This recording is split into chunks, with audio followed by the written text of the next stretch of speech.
Hey, how's it going, YouTube? How y'all doing today? Yesterday it was raining 10 seconds down the road, but it didn't rain here. I don't know what's going on with this weather. I went down this street, and then I went down another street, and 2 streets away it was raining. About 30 seconds away it was raining, but it didn't rain here yesterday, and so I don't know what's going on. But I thought it was raining here yesterday. I was driving to work, and when I was driving to work, it was raining. And so I was like, oh, it looks like the rain's headed towards my farm. It didn't quite make it here, I guess. It only got to about, it was literally 30 seconds down the road, but I guess it didn't make it here. Ground is still dry. I still got some grass, so it's okay. These animals, well, if I run into an emergency situation, well, I ain't really gonna ever have an emergency situation, right? Because I mean, well, I ain't gonna say I'm not ever gonna have one, knock on wood, because you know sometimes things happen that I don't account for. But you know, okay, so you know, when I run cattle, right? When I run grass, let's say somebody is an architect. You know, they're a professional architect, right? And so they're a professional architect. Well, when they build a building, right, their opportunities in terms of making a mistake are very, very, very small, almost zero. You know, like if I was a professional builder, and if I was building a house, I can't. If I was doing it professionally, I don't have much of an opportunity to make big. I don't have much of an opportunity at all to make any big mistakes. If I make a few small mistakes here or there, you know, that's probably okay, and I can work through it. But it's the same thing with farming. You know, when I say, you know, like this whole grass thing, you know, I'm good at growing grass, right? Growing grass is what I do. I don't really have, you know, conceptually, I don't have these big, I don't have the opportunity to make big mistakes.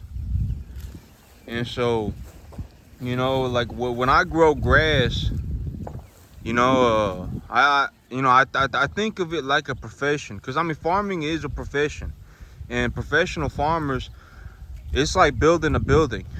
I can't go out, you know, as a professional, my opportunity to make mistakes are very, very, very slim. My opportunity to make big mistakes are zero, or I could have catastrophic failure. That's the thing, is that at a certain point, when a man like me, you know, when I go into this, and I got, you know, tens of thousands of dollars that I've loaned from the bank to do this, I either got to be a fool, or I got to know what I'm doing to go at it like this. Because I mean, I could literally lose everything. I don't think a lot of people understand what that feels like, to have borrowed $1 million from the bank and literally be sitting on stuff and being like, you know, if I mess this up, I'll lose all my money for the rest of my life. Literally, my ship will go down and I'll go down with it. I don't think a lot of people know what that feels like. You know, because when I talk about money, you know, and I talk to an old timer about money, and they say, oh, you know, back in the day, you know, you used to be able to buy a car, a truck for $5,000, $10,000. You know, I don't know what that feels like, but me, I know what it feels like to walk into a bank and ask them for $250,000, and they give me the $250,000 for $1,000 a month. You know, in terms of money, that's the money that I understand. I don't know the old world. I don't know what it feels like to pay, you know, to pay $10,000 cash for a new truck. I don't know what that feels like. Like when I go to a Ford dealership and I buy a new truck, I pay like what, $375 a month for it. I don't pay, you know, 25 grand. You know, I pay $400 a month. Like I don't know what it feels like to go and you know, because money is I think I was born into a world where I taught myself about money. And when I taught myself about, and you know, in America, this whole America situation about money is that the US dollar is a form of debt, and so everything is debt. And so, you know, it's a debt note. Back in the day, there used to be little pieces of gold in the US dollar, and coins were made out of real silver. But I don't know what that world looks like. Like me, when I walk in to buy something, and let's say I go, you know, like I go and I buy these cattle, right? I go and I take a $25,000 loan. I don't pay $25,000 cash for these animals. I take a loan, and for the $25,000, the bank's gonna say, okay, you owe me 1% a month on 0% interest. And so I'm gonna pay the bank $250 a month for the $25,000, and the $250 a month that I pay is going to go back into paying off my debt. And it's the same way with my truck. It's the same way with my house. It's the same way with my land. Everything. I go into the bank and I say I'd like to buy a piece of land, and they say, what kind of piece of land? What kind of land would you like to buy? And I say this piece of land, and they say, okay, that's a $250,000 piece of land. You're gonna owe me $1,000 a month. I don't go into the bank and say, here's a $250,000. And so I don't know what it's like to buy things with cash. Everything that most of the time when I go and I buy things, I buy cash flowing assets, and I purchase them on debt. And also, one of the big advantages of buying cash flowing assets on debt is that the assets tend to go up in price. Like these cattle, for example, right? You know, I always say, you know, this whole grass situation is that grass is the cheapest cattle feed, and this is what I mean. Okay, so let's say I grow corn out in the boonies, and a lot of people, they think, oh my God, these people, they get to make all this money because they out in the country, and they grow corn out there, and they got a lot of land and all this that. That's wrong. If I grow grass, so here's the difference between growing grass and growing corn, is that if I grow corn, right? If I grow corn and I run a combine through it, and then I run it through a mill, and then I run it through a steamer, and then I run it through, and then I store it, and I store it in a silo. By the time all that's happened, that corn, you know, I pay about $20 a ton to grow grass. And so grass is way cheaper than even corn out in the boonies. Like if I owned a big piece of land and I grew corn on it and I harvested that for animal feed and then I put it in front of them, that's still way more expensive than just growing the grass and letting the cattle walk around and eat it. Because by the time I've run all the machinery through it, and let's say I go and I buy another man's corn, well, that man's gonna want to get paid. So he's gonna throw a fee on top of everything. It's the same way with baling grass with hay. Let's say I let this grass grow and I baled it, right?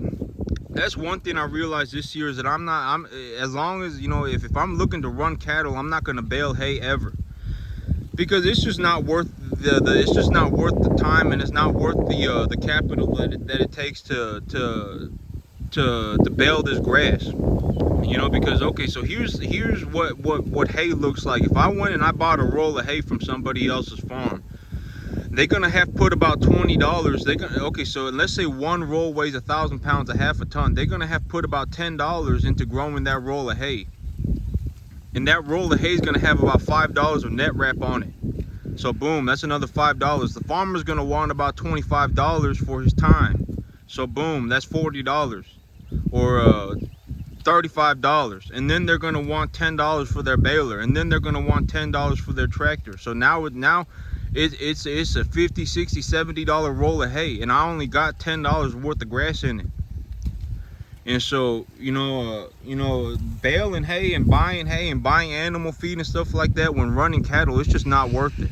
You know, just grow the grass and let the cattle eat it, and then supplement them with the feed.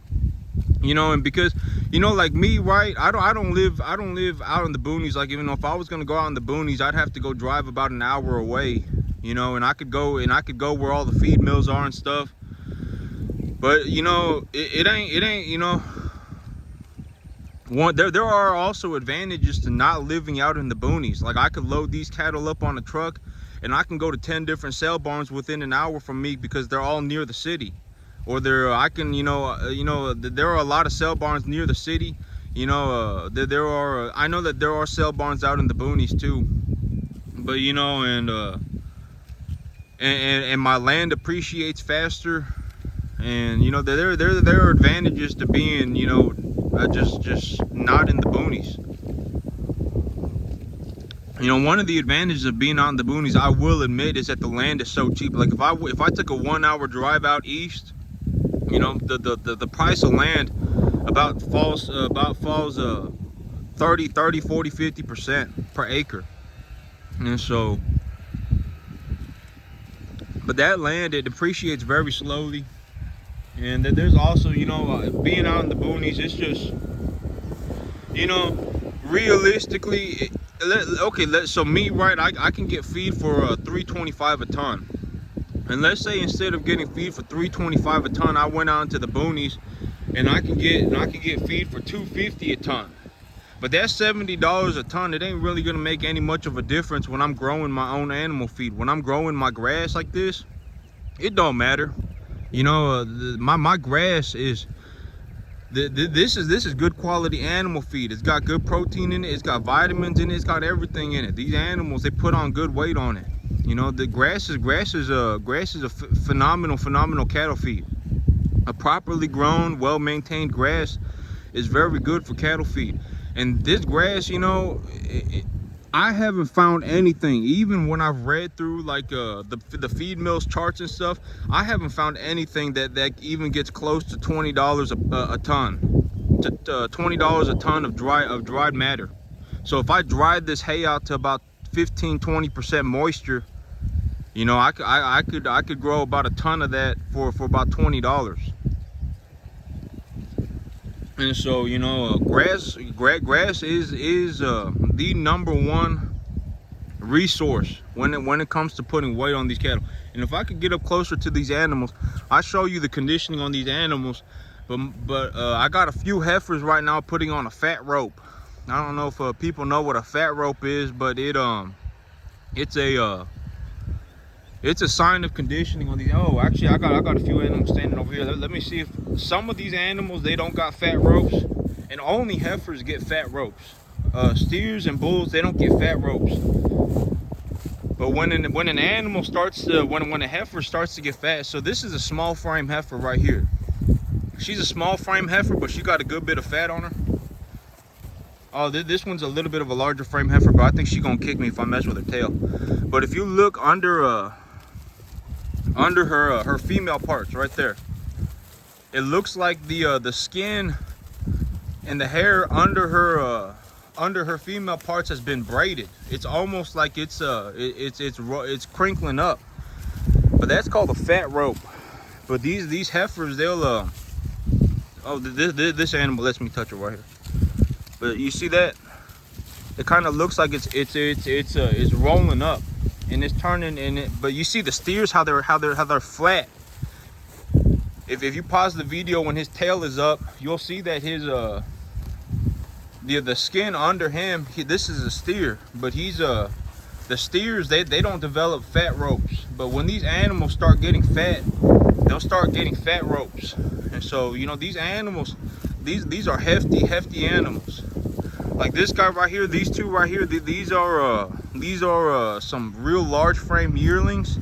I would think that these two animals right here, they're gonna finish somewhere around that 1,250 to 1,400 pound range. And these animals right now, they about 700, they about half that weight right now. And so, you know, and then they're not gonna get much taller either because they're yearlings. So they're gonna get about 5 inches taller their whole life, but they're gonna about double their weight. And you know, these steers, they look good. And you know, these animals, 90% grass. You know, a majority of the time these animals have been here, they've been on grass. And so, you know, the conditioning on these animals is phenomenal. And you know, and I put weight on them for almost nothing. Yup, that's it for me today, YouTube. Y'all have a good one.